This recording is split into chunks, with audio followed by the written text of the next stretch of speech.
시간이 흘러도 잊지 말아야 할 가치, 그 특별한 날의 의미를 되새겨 봅니다. 안녕하십니까. 기억의 지속 임종수입니다. 여러분, 긴급 구조가 필요할 때 떠오르는 전화번호 무엇인가요? 도움이 필요한 곳이면 어디든지 응답하는 119죠. 오늘은 바로 11월 9일 소망의 날인데요. 재난, 재해뿐만 아니라 생활 속에서 흔히 일어날 수 있는 사고 속에서 생존하는 법 알아보겠습니다. 류승훈 부산 119 안전체험관 관장님 스튜디오에 모셨습니다. 어서 오십시오, 관장님. 반갑습니다. 11월 9일을 소방의 날이라고 이렇게 지정한 데는 조금 의미가 있어 보입니다. 119 이렇게. 저희들이 1948년 정부 수립 이후부터 11월 1일부터 불조심 강조의 기간을 설정을 해서 저희들이 11월 1일부터 불조심 강조 기간을 만들었습니다. 그 기간이 뭐 한 달이 되기도 하고 보름이 되기도 하고 했는데 어쨌든 불조심 강조 기간이 시작되는 11월 1일 날 그 행사를 소방의 날이라고 했습니다. 소방의 날이라고 했고, 이게 법제화가 된 거는 1991년이었는데 그때 날짜를 어떻게 할 것인가 해서 소방법이 처음 제정된 게 3월 11일이거든요. 3월 11일. 네, 그래서 3월 11일로 할 것인가 아니면 119 숫자를 따서 11월 9일로 할 것인가를 고민하다가 이제 11월 9일로 지정을 했고, 올해가 이제 62년이 되는 거예요. 62주년. 예, 그렇습니다. 예. 올해 62주년 소방의 날, 뭐 특별한 슬로건 있으면 좀 설명해 주시겠습니다.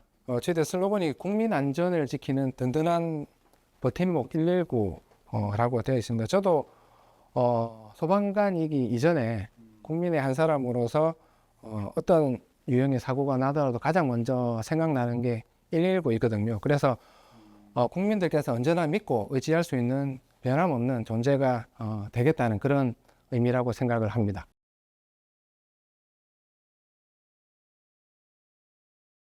그럼 본격적으로 각종 생활 속 위기 상황별로 생존법에 대한 이야기를 류 관장과 함께 나눠보겠습니다.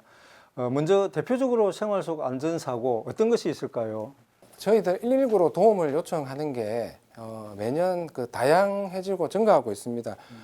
그 중에서 이제 가장 구조 인원이 많은 것은 이제 승강기 사고이고요. 여름철에는 벌집 제거 출동이 많습니다. 그리고 태풍이나 집중호우 시기에는 낙하물 추락, 그리고 뭐 가로수가 넘어지거나 건물 외벽이 넘어지거나 해서 사고 출동이 많습니다. 그리고 봄철이나 가을철에는 산을 찾는 분들이 많기 때문에 요즘은 그 산악 사고가 또 많이 발생하는 시기이기도 합니다. 요 유형을 좀 뭐 통계적으로 얼마나 많은지, 그리고 그때그때마다 사고에 따라 가지고 대처 요령 이런 걸 좀 말씀해 주십시오. 먼저 산악 사고 원인을 살펴보면 길 잃음, 뭐 실족, 추락이 가장 많고요. 그다음 산에서 개인 지단이 또 악화되어서 신고하시는 경우도 있습니다. 탈진, 탈수에 의한 신고도 종종 접수가 되고, 그리고 저체온증에 대한 신고도 많지는 않지만 매년 발생하는 사고 유형입니다. 그리고 멧돼지를 만나서 신고하는 경우도 있습니다.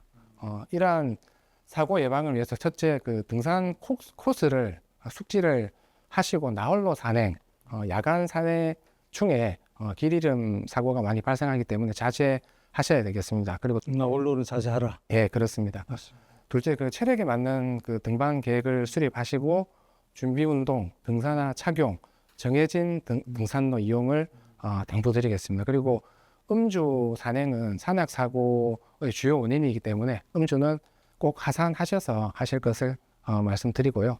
그 다음에 일기예보를 확인하시고 일교차 등에 대비해서 겉옷이나 우산 등을 챙기셔야 되겠습니다.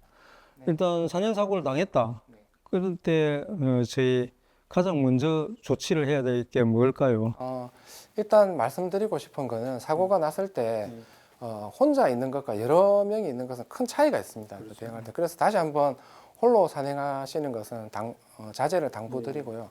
일단 사고가 발생하면 당연히 할 수 있는 응급처치를 해야겠죠. 그 산에 보면요, 간이구급함이라고 있습니다. 잘 찾아보시면 있고, 그래서 그 안에 필요한 의약품을 이용하실 수 있고요. 그리고 산에는 그 사고 위치를 정확하게 말씀을 해주셔야 되는데 이게 주소가 부여되어 있지 않습니까? 그래서 산에 가시면 국가지정번호라고 있습니다. 그래서 그 국가 지정 번호를 말씀해 주시면 저희들이 위치를 찾을 수 있고요. 그 그런 만약에 걸 어디서 찾습니까? 국가 지정 번호가 그 한 10m 간격으로 있습니다. 노란 10m 표지판에. 간격으로? 예, 그래서 그 등산로에는 다 있다고 보면 등산로에 됩니까? 있다고 보시면 됩니다. 그래서 여러분이 계시면 네. 그 환자분은 앉아 못 움직이시니까 그래서 저희들이 이제 일행분이랑 전화를 바꿔주면 찾아보라고 하면 이게 왔다 갔다 하다 보면 있어요. 아, 그 중요한 정보입니다. 그렇습니다. 관장님. 네. 그리고 만약에 혼자 계시거나 아니면 뭐 다른 분도 못 찾는 경우가 계시면 이제 당황하실 수 있는데 그 저희들이랑 통화를 하시고 그 카카오톡에 보면 이렇게 주소 보내기 기능이라는 게 있거든요. 위치 정보 보내기. 그런 걸로 이렇게 보내주시면 물론 이제 GPS를 켜야 되겠죠. 네. 보내주시면 저희들이 쫙하게 찾아갑니다. 그래서 가장 중요한 것은 저희들 전화를 꼭 잘 받으시고요. 침착하게 저희들 하라는 대로 이렇게 따라 해주시면 그냥 위치 찾는 데는 아무 문제가 없기 때문에 침착하게 하여튼 대응해 주시면 됩니다. 지금은 산속에서 이제 빌딩 숲으로 한번 가보겠습니다. 가장 흔한 게 엘리베이터 사고겠죠? 예, 맞습니다. 그 승강기 사고는 저희들이 출동하는 것 중에 구조인원이 가장 많은 출동 유형이고요. 그래서 그 전국 통계랑 부산이랑은 약간은 다른데 부산에서는 구조 출동의 한 15% 내외, 구조 인원의 한 30% 내외가 이제 승강기 출동입니다.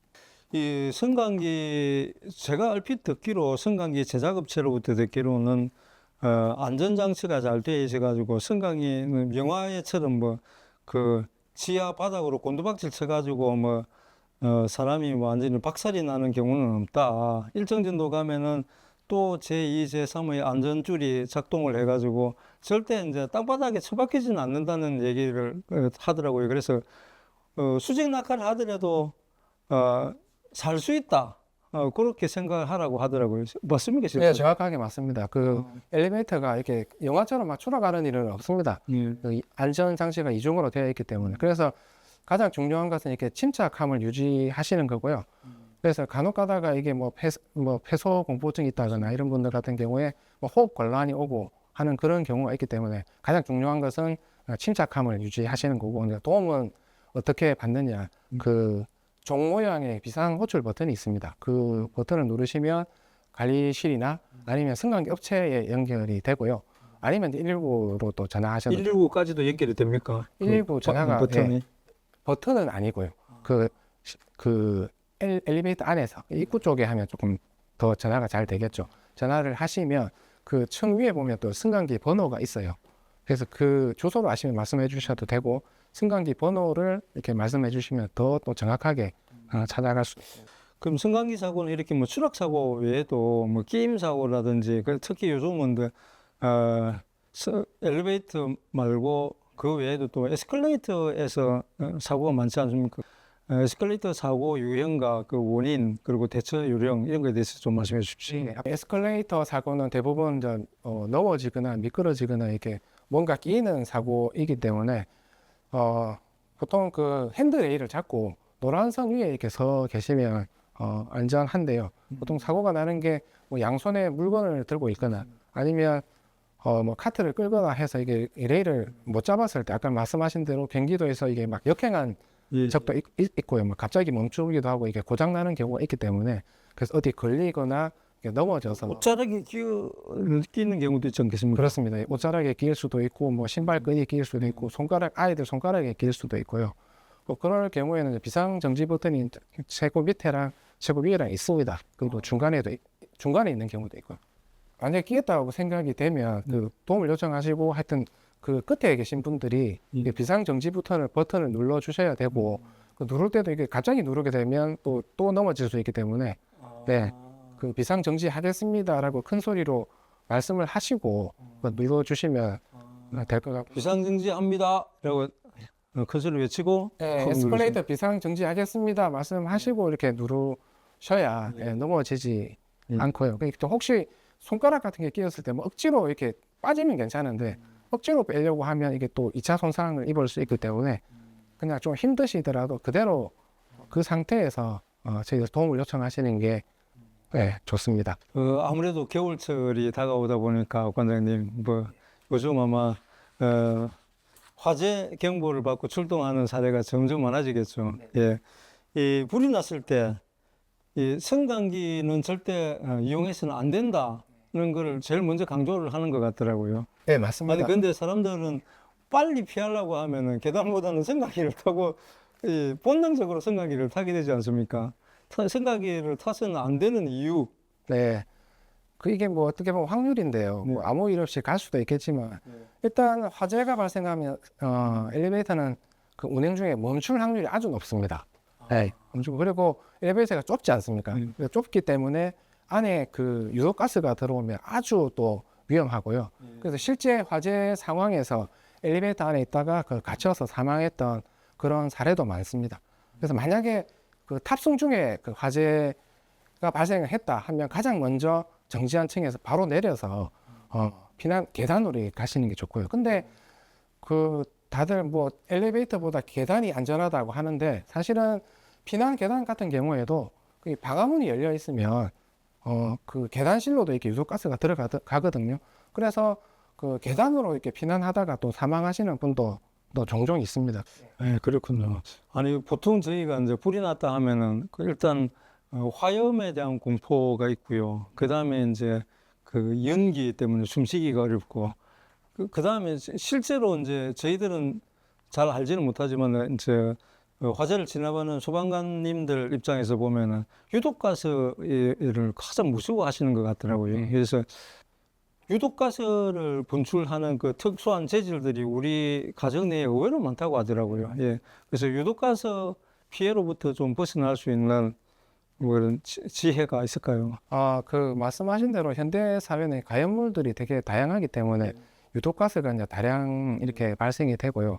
아까 말씀드렸다시피 그 화염이 이렇게 막 건물 전체를 뒤덮으려고 하면 시간이 많이 걸리고 대부분 그 아까 유독가스에 의해서 이렇게 사망을 하기 때문에 아까 말씀드린 대로 그 방화문 같은 경우에는 무조건 닫아 주셔야 되고요. 그리고 이게 대형 인명피해가 나는 그 사례를 보면 자기 집에서 불이 났을 때 보통 피난을 하더라도 이렇게 현관문을 닫고 피난을 하면요. 이게 아무 문제가 없습니다. 예, 연기가 안 나가기 때문에. 그런데 자기 집 문을 열고 대피를 하고 또 계단실에 또 문까지 열어서 대피를 하게 되면 그 자기 집에 있는 그 유독가스들이 아파트 전층에 다 차버리거든요. 그래서 예전에 그 1층에서 화재가 났는데 1층에 계신 분이 이제 문을 열어 놓다 보니까 이게 전층의 계단에 이렇게 유독가스가 다 찼고 비싼 계단의 방화문이라도 닫혀 있으면 굉장히 도움이 되겠군요. 그렇습니다. 그 피난 계단은 방화문이 전층에 닫혀 있으면 아주 안전한 피난 경로가 되는 거고요.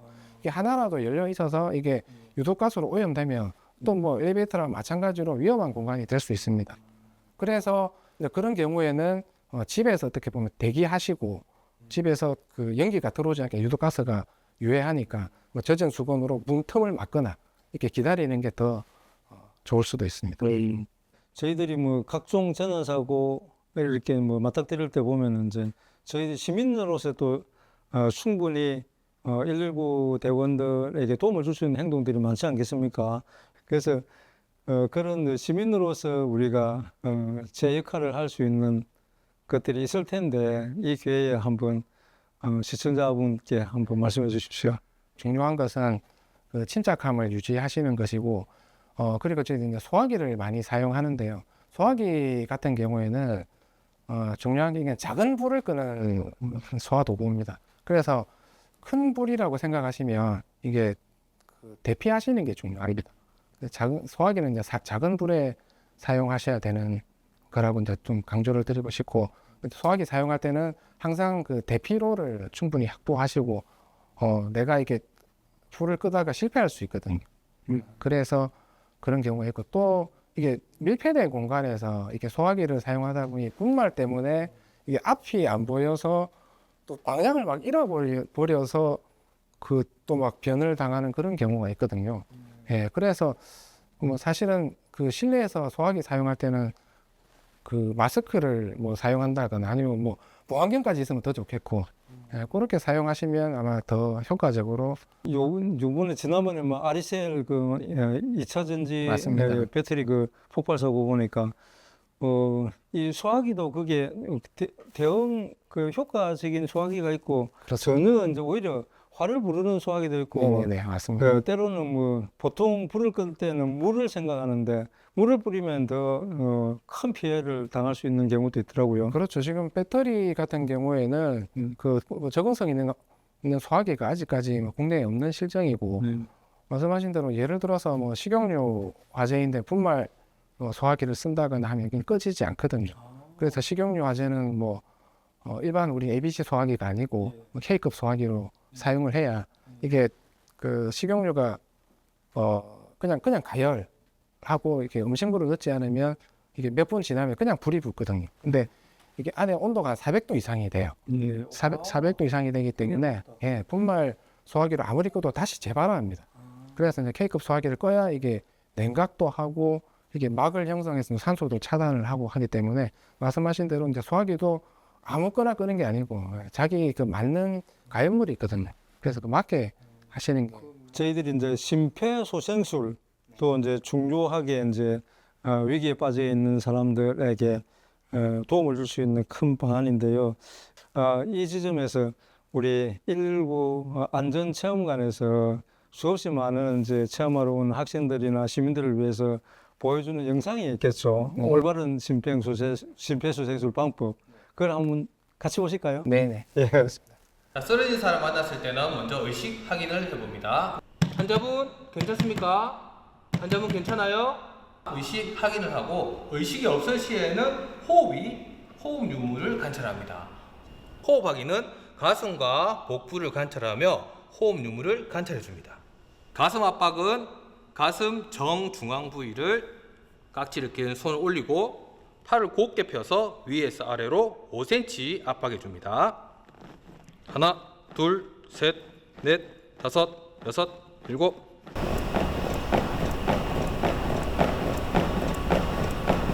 자, 이렇게 깊고 강하고 빠르게 가슴을 압박해 주시면 산소가 포함된 혈액이 머리까지 공급하는 데 도움이 됩니다. 119가 도착하거나 환자가 깨어날 때까지 반복해서 실시해 주시면 되겠습니다.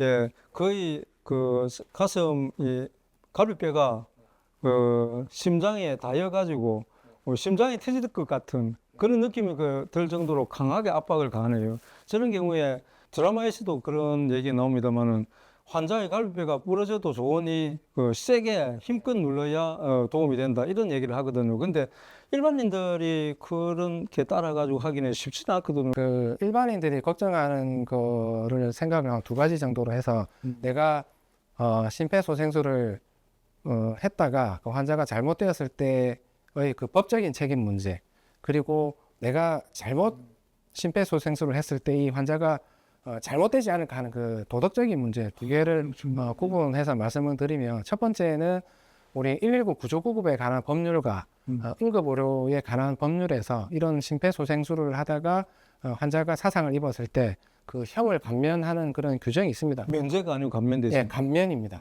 감면인데, 그런데 그 의식이 없는 환자에게 가슴을 누르면요, 그 심정지가 아니면 뭐 아프다고 말을 하거나, 예, 아니면 뭐 소리를 지르거나 반응이 옵니다. 반응이 오는데 눌렀는데 아무 반응이 없다라는 거는 그 심정지라는 거거든요. 그래서 그거는 제가 처벌을 받은 거를 본 적도 없고요. 그거는 그 처벌을 안 받는다고 확신을 합니다.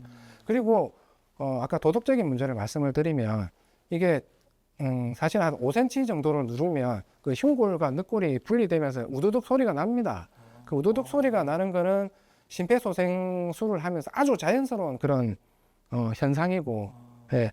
그래서 이거 이제 물론 위치를 잘 못 잡으면 골절이 더 많이 발생할 수도 있고 덜 많이 발생할 수도 있는데, 어쨌든 골절이 발생하더라도 심장이 뛰게 하는 게 제일 중요하기 때문에 우리 일반인들이 심폐소생술을 하는 목적은 우리 구급대원이 올 때까지 뇌를 보호하는 거기 때문에 무조건 1초라도 빨리 하는 게 중요하시다. 예, 부러지더라도 무조건 빨리 하시라, 이렇게 말씀을 드리겠습니다. 어쨌든 외부에서 멈춰져 있는 심장을 갖다가 마사지 할 수 있을 정도를 강하게 압박을 해야 된다는 말씀인가요? 그렇습니다. 그렇죠. 예. 올해 12월부터 이제 모든 차량 내에 소화기 비치가 의무화된다고 하거든요. 예. 소화기 사용법 이것도 좀 알아야 될 것 같습니다. 네, 소화기 일단 사용할 때 조금 이렇게 주의사항부터 말씀을 드리면, 이게 핀을 뽑을 때 이렇게 뭐 움켜쥐고 뽑으면 이게 잘 안 뽑히는 경우가 있고요. 그리고 이거를 너무 빨리 이렇게 핀을 뽑아서 뽑은 상태에서 가다가 눌러버리면 아직 화재 현장에 도착도 안 했는데도 이렇게 다 나오는 경우가 있고요. 그래서 일반적으로 소화기는 보통 들어보셨겠지만 이게 비로 쓸듯이 이렇게 뿌리라고 하는데 쓸듯이. 예, 쓸듯이 하라고 하는 이유는 그 화염이 있으면 그 화염 규모보다 더 이렇게 넓게 폭넓게 덮어야 불이 다 꺼지거든요. 그래서 한쪽만 이렇게 하게 되면 불이 다 안 꺼지게 되고 그래서 덮으라고 하시는 그러니까 번져갈 부분까지 해가지고 그렇죠. 이렇게 예, 그 화재 부분보다 조금 더 넓게 빗자루로 쓸듯이. 그렇습니다. 하고 그 불길이 있는 그 이쪽으로 하는 게 아니고 그 타고 있는 물체 있지 않습니까? 그 물체를 향해서 또 정확하게 분사를 하셔야 됩니다. 이번에는 누구든지 쉽고 안전하게 사용할 수 있는 소화기 사용법에 대해서 같이 알아보도록 하겠습니다. 첫 번째, 안전핀을 제거해 줍니다. 두 번째, 호스를 불이 난 곳을 향해 줍니다.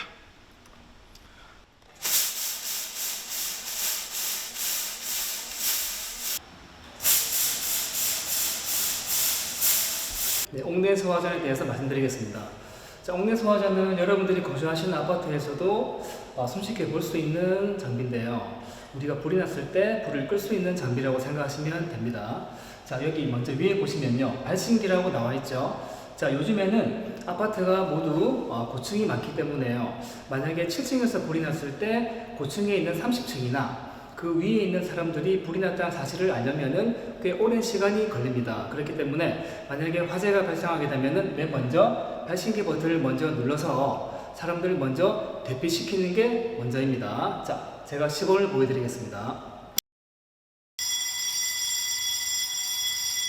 자, 이렇게 화재가 났다는 사실을 사람들에게 알린 다음 이제 소화전 문을 열어서 안쪽에 있는 관창을 꺼냅니다. 두 번째, 자, 남은 손으로 호스를 잡으시면 됩니다. 자, 잡은 호스를 앞으로 던집니다. 자, 그리고 호스를 들고 불이 난 방향 쪽으로 가는데요. 이 소화전은 절대 혼자서 사용할 수는 없습니다. 자, 왜냐하면은 이 소화전 호스를 들고 간 다음에 맨 마지막에 밸브를 열어주셔야 되는데요. 이 밸브를 열어줄 사람이 또 필요합니다. 이 밸브를 돌리게 되면은 단시간에 많은 불이 나오기 때문에 이 수압에 의한 이 관창에 의해서 신체의 어느 부분이 맞을 수 있는데요. 이 부분을 특히 조심하셔야 됩니다. 자, 마지막으로 이 밸브를 열게 되면요, 호스의 압이 너무 세기 때문에 이 손목의 힘으로는 호스를 잡을 수가 없습니다. 자, 호스를 잡는 요령은 첫 번째, 자, 이 호스를 겨드랑이에 끼워서 몸의 힘으로 호스를 지탱을 해야 됩니다. 자, 마지막으로 앞에 있는 관창을 왼쪽으로 열어주시면은 물이 나오게 되는데요. 이때 물의 압력을 이기기 위해서 몸의 중심을 앞쪽으로 두시는 게 좋고요. 자, 유의할 점은 앞에 있는 관창을 손으로 꼭 잡으셔야 됩니다. 만약에 관창을 잡지 않으면은 물을 틀 때 압력 때문에 관창이 몸의 신체를 때릴 수 있는 위점을 조심하셔야 되시겠습니다. 방수하는 방법에 대해서 설명드리겠습니다. 첫 번째, 방수하기 위해서는 절대 손의 힘으로 관창을 잡아서는 안 됩니다. 수압이 세기 때문에 반드시 호스를 겨드랑이에 끼우시고요. 자, 나의 몸의 힘으로 호스를 잡아야 됩니다. 두 번째, 앞에 있는 관창을 왼쪽으로 열면은 물이 나오기 시작하는데요. 물이 나올 때 반드시 몸의 중심을 앞쪽으로 향해서 물의 힘을 이기셔야 됩니다. 자, 그럼 제가 시범을 보여드리겠습니다.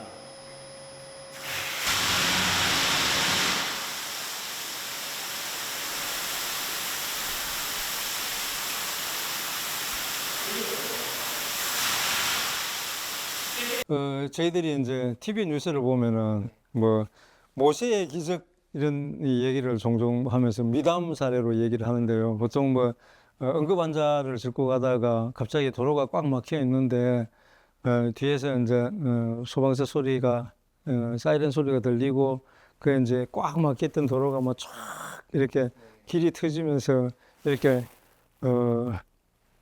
구급차가 그 사이를 뚫고 이제 지나가는 모습을 보고 이제 모세의 기적이라고 하는데 어떻습니까? 요즘은 이런 부분에 대해서 시민들의 호응이 좀 이전보다 좀 더 적극적으로 호응을 해주시나요? 과거에 비하면 우리 시민 의식이 아주 높아졌다고 생각이 들고요. 근데 아직도 이제 부족한 것들이 이제 어찌할 줄 몰라서 어떻게 해야 될 줄 몰라서 이렇게 좀 미숙함이 이렇게 보이고요. 또 운전이 미숙하다든가 그런 경우가 간혹 있습니다. 하지만 전반적으로 시민 의식은 많이 높아졌다고 보고 있습니다. 네, 신속한 화재 출동을 가능하게 하고 심정지 환자를 살릴 수 있는 방법, 소방차 길터주기 실천으로 가능한데요. 혹시 횡단보도를 건너고 있다가 긴급차의 사이렌 소리가 들리면 빠르게 뛰지 마시고 잠시 걸음을 멈춰주시기 바랍니다. 소방차가 지나가고 나면은 그 이후로 천천히 다시 횡단을 하시면 되겠습니다. 네, 편도 2차선 이상 도로 주행 시에는 긴급 차량은 1차선으로, 일반 차량은 2차선으로 주행을 하셔야 합니다. 네, 편도 3차선 이상 도로 주행 중일 때는 긴급 차량이 2차선으로 갈 수 있도록 일반 차량은 1차선, 3차선으로 양보하여 주시면 되겠습니다. 아무튼 소방차 길 터주기는 여러분들이 만드는 생명의 길입니다. 생활 속 작은 실천과 양보, 이게 내 이웃, 내 가족의 생명을 살린다는 사실을 잊지 말아야 되겠습니다. 네, 지금까지 다양한 재난 상황에서의 대처법을 자세히 알아봤는데요. 그러면 현재 관장으로 계신 부산 119 안전체험관, 여러분들 좀 아직은 생소하시죠? 119 안전체험관에서는 지금까지 말씀하신 여러 재난 상황을 직접 체험해 볼 수 있는 데인데요. 관장님께서 119 안전체험관에 대해서 소개 부탁드리겠습니다. 제가 지금까지 말씀드렸던 것들은 반복적인 훈련이 필요합니다. 그리고 많은 내용을 짧은 시간에 이렇게 요약해서 전달드렸기 때문에 이해가 안 되시는 그런 부분도 있으리라 생각됩니다. 아무리 교육을 받아도 실제 상황이 되면 정말 아무 생각이 나지 않습니다. 따라서 몸이 기억할 수 있게 실전과 같은 체험이 필요한데요. 오늘 제가 말씀드린 모든 것과 또 다른 유형의 체험까지 저희 119 안전체험관에 오시면 직접 경험하실 수 있습니다. 체험하려면 뭐 어떻게 신청 절차가 까다롭나요? 일단 저희 홈페이지에 들어가시면 신청을 할 수 있습니다. 그리고 홈페이지가 좀 익숙하지 않으신 분들은 전화로 하셔도 예약이 됩니다. 예, 끝으로 올해 62주년을 맞이한 소방의 날을 맞아 전국 20배 동료 소방관들께 전하고 싶은 말씀이 있으신가요? 지금 이 순간에도 각종 사고 현장에서 사투를 벌이시는 동료 여러분, 각자의 자리에서 최선을 다하시는 여러분들 덕분에 우리는 국민적 지지라는 큰 보람을 얻고 있습니다.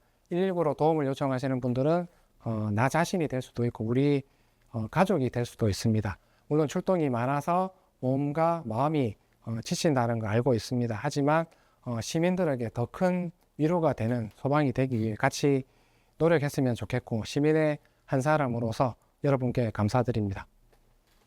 유비무환이라고 하는 말이 있죠. 미리 준비해두면 근심할 게 없다는 뜻인데요.